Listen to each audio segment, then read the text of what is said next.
the spare parts. Wow. I'm not so proficient in that, but you really care about I'm this actually one. not the only angry one here on this table, Yvonne. I'm sure Joseph and LK and Well, I'm angry too, even if I don't understand. and Yvonne too upset. I think it's because of what the government, the new directive by the government of burning second-hand spare parts. You know what, you all go, gari kiaribika, unasema wacha niende pale Kirinyaga Road pale, nitanunua spare parts, nitanunua Grogon pale, so I'll be able to fix my car. But now the government is banning those used motor vehicle parts. In fact, 17 of them, it's banning the importation of 17 types of used motor vehicle parts. That by Minister Peter Munya, and some of these things are, hizo vitu unajua, you know, okay, I don't know much about cars, Yvonne, but najua brake pads, najua spark plugs, najua oil filter. Those are the things that happen when your car needs a service. The list is this: bushes, tie rods, tires, tubes, ball joints, tie rod ends, rack ends, brake hose pipes, brake and clutch cables, bearings, rubber bushes, oil seals, spark plugs, filters, air cleaner elements, clutch plates,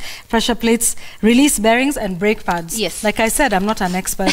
But when Munya says it's not a blanket ban, but on certain specific sensitive parts, season ni kila kitu. That's everything. I mean, his reasons are like ati kupunguza ajali barabarani, because you'll use a used spare part tena kutumika mahali ajali ikatokea. Joseph, does this make any sense? Consider the fact that a lot of people depend on these spare parts. Hayo maduka unasema pale Grogon na Karioko wanategemea, and one person who owns a shop has a family, so it trickles down, and he employs 4 or 5 people who also benefit from that one shop. So if you tell them that they cannot import these used motor vehicle spare parts, what are you telling them? Wafunge biashara?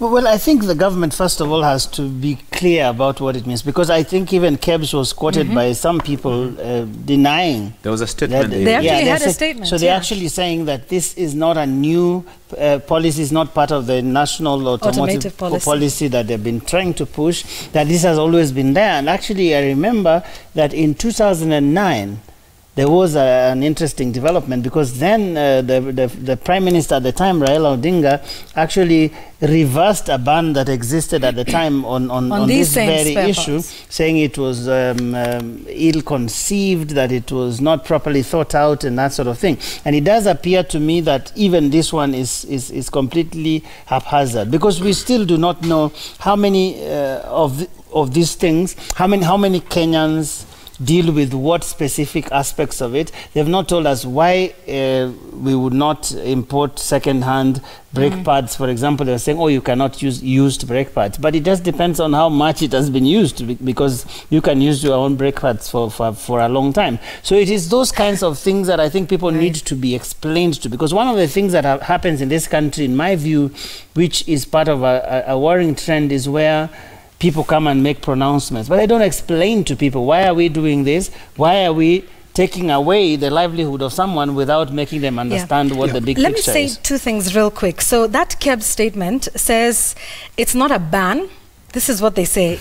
They say they've instead issued a policy to guide, and I know you're smiling, to guide importation of used car parts, where they specify the acceptance criteria of used motor vehicle spare parts. Prohibition of used parts that shall not be imported if not properly packaged, and consideration of use of these parts on overall safety. Okay, so this reads like a ban. It's just, it's just English, kizungumingi, whatever. And to say the same thing. But here's also the other thing. Again, the issue of public participation in this country. They say all stakeholders, including the Automobile Association of Kenya, were involved in the development of this policy that, like you said, is not part of the national automotive policy. Now, we really need to have a conversation, and perhaps next week we should tackle that. What is public participation? Absolutely. How come in just about everything that is being launched by the government, where they claim there's public participation, people are upset, people are angry, people are not on the same page? Those are the only 2 things I will talk about with respect to when this. you speak about conversations, Yvonne, which are very important, on your Kidirimbi show last week, last Sunday. Yes, last Sunday, you sat with some of these small-scale traders, and they're talking about all the challenges they are facing. I'll maybe take you back to what happened with Isili traders a couple of months back, where they had to shut down their businesses for a while, because what they're paying as duty when they're bringing in their goods with the containers has more than tripled. They used to pay, I think, 3 million shillings. Now they have to pay about 12 million shillings for the same one container. And those were some of the concerns which were raised during your show, Gashu. Absolutely. And I think the government now needs to be clear about what it wants and what it doesn't want in relation to how businesses are supposed to be conducted. Because it's a contradiction, in my opinion. On one hand, you're saying you're encouraging small-scale traders, small-scale enterprises, But on the other hand, you're seemingly breaking the very hands of the SMEs that you're encouraging to thrive in this country. And some truth also need to be told that some of these policies are geared or are guided towards a monopoly, so to say. When you hear family businesses, big people involved in businesses, and when you hear of top government officials involved in private business and they are trading with the government that they are supposed to lead or they're supposed to be working for, there is a problem there.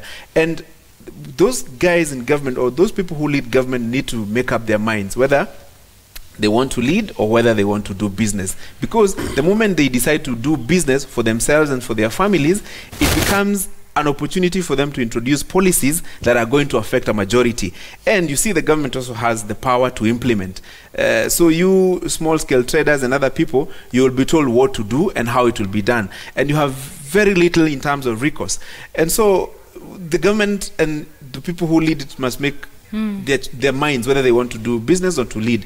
From the president to the deputy to the cabinet secretaries and everybody else, they must make a decision whether they want to be in business or to be in government to lead. That's it. What's the relationship between the used spare parts and accidents on the road and safety? That's what Munya was giving as the reasons why they are banning these spare parts. That is the explanation I think Joe was referring to when it comes to actually creating an understanding as to why the decisions that are being taken are actually being put in place. Now, we saw the pictures earlier on Inoro TV. Our teams were down at Kirinyaga Road, downtown, to see buildings that are closed, shops that are closed. That's depressing. That's not a good sign. I remember in 2003, the optimism that was generated by the election of President Mwai Kibaki. And then one of the first things they did as a NAC administration was to make it easy for people to access credit. That was the first time you were hearing banks calling people to go for loans. Unsecured loans started. And suddenly you started seeing the small businesses thriving. You'd see those bazaars, they're all thriving. People selling second-hand clothes, people selling new clothes, people importing clothes from Turkey and other places. That really made things feel like we are moving. Now, there is a depressed environment that is emerging. When you see spare parts, people cannot trade. Small businesses cannot operate. That's not good for the country. Now, again, it comes on the heels of a series of actions by government. Just the other day, it was the car importers, the age limit of second-hand cars. Now, we don't manufacture cars, but then we started hearing of some cars that will be manufactured here for the Kenyan market. What is that we're talking about? So, what model is that? You're going to force people to buy particular cars. I think some of the decisions are going to hurt the economy. A lot of the small businesses are now feeling it, just as the bigger businesses are feeling it. I think we are not marching in the right direction. Thank you. I think final comment. Yes, absolutely. And on one hand, the government talks about safety. I'm looking at the NTSA statistics. Which is the highest cause of accidents in this country? Or road design. Road design. And pedestrians. It could even be potholes. Yeah, pedestrians. That's not a design issue, is it? Look at pedestrians, people who cross in undesignated places and so on and so forth. So the question of safety is probably not necessarily the case, but at the same time, the government has a point to some extent in terms of protecting its people. Right. I mean, when you bring fake stuff that affects people, I mean, the government has a responsibility to take care of that, but it must be done in such a way that it doesn't hurt people who are doing genuine business. But at the same time, it must also not be seen like you're kicking out small guys to help the big guys thrive. There must be that genuine and candid discussion around whether the government has the interest of the small-scale business people at heart, or it doesn't, or whether it's an economy for the big people, but the small guys mjisot. Thank you, Gashuri. You say that, and Leonard Judah says this government is totally disconnected from the citizenry completely. It's like there's no government in place at all, chaos and disorder everywhere. It's memo time.